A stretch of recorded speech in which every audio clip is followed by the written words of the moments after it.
Pantai Kuta, Gili Trawangan, Sembalun, Rinjani, banyak orang tahu. Tapi apa yang bikin wisatawan balik lagi ke Provinsi Nusa Tenggara Barat? Bukan hotelnya, bukan pula selfie-nya, tapi cerita yang dia bawa pulang, dan cerita itu ada di ujung lidah mereka.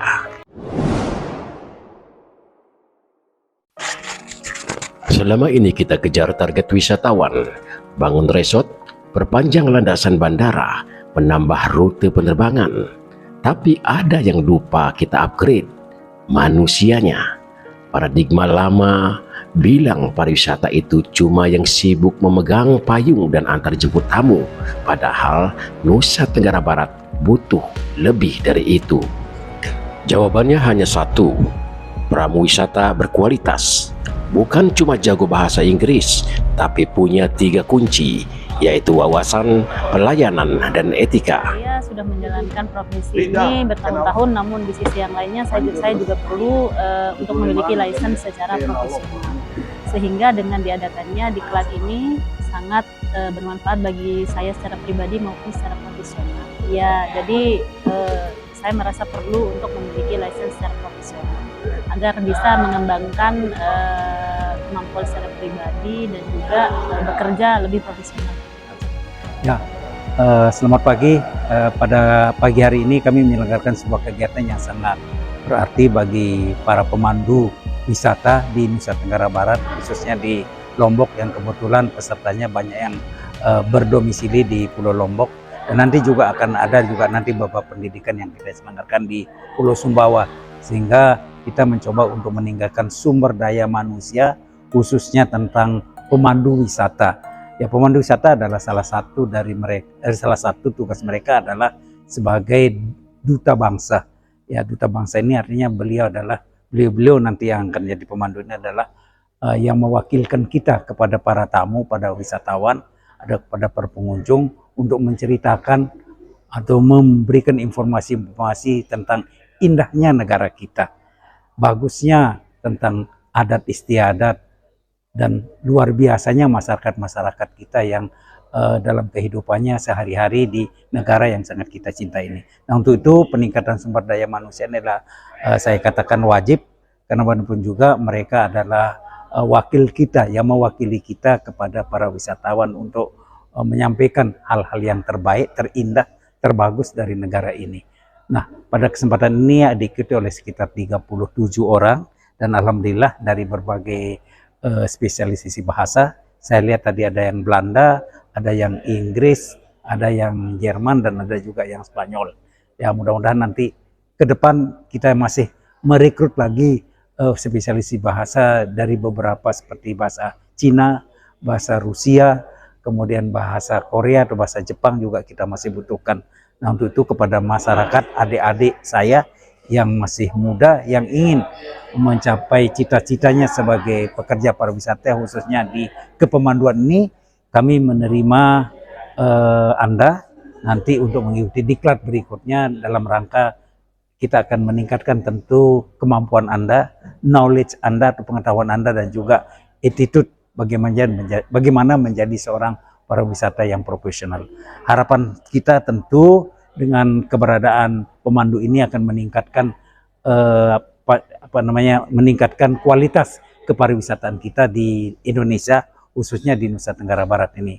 Semoga saja dengan kegiatan ini juga bahwa sumber daya manusia betul-betul menjadi sumber manusia yang bisa diandalkan atau kompetensi yang tinggi, sehingga betul-betul mencapai apa yang menjadi keinginan kita seperti programnya Bapak Gubernur, yaitu makmur mendunia.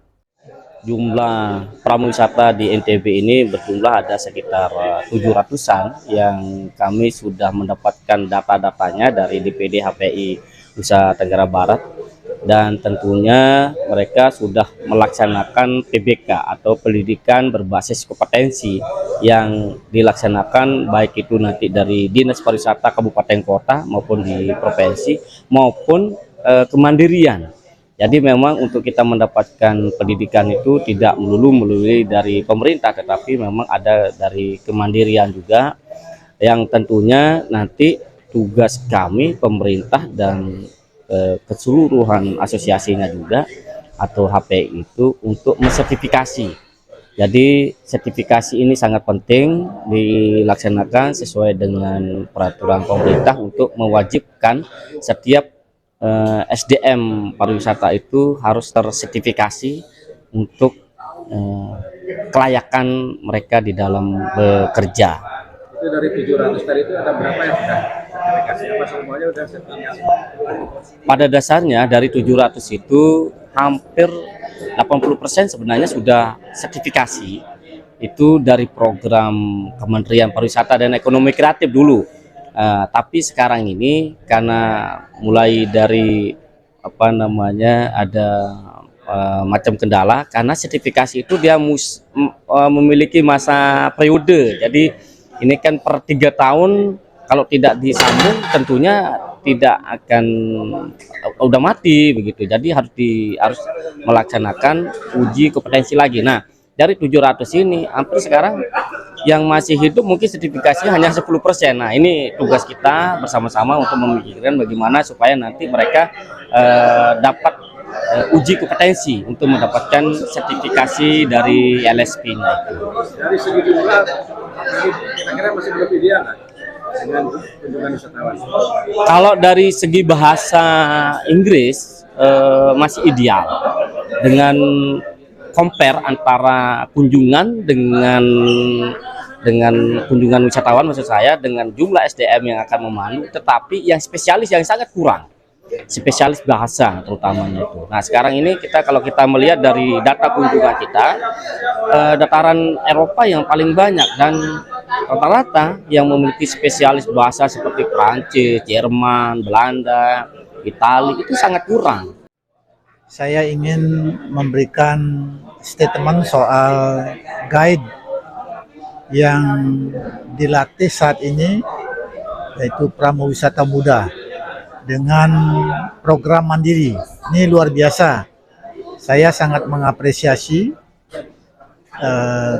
Ketua DPD HPI yang telah menginisiasi program ini, dan saya kira memang setiap organisasi harus punya kemandirian dalam menyiapkan SDM dan meningkatkan kapasitas mereka. Setiap guide wajib memiliki pengetahuan, skill, dan attitude.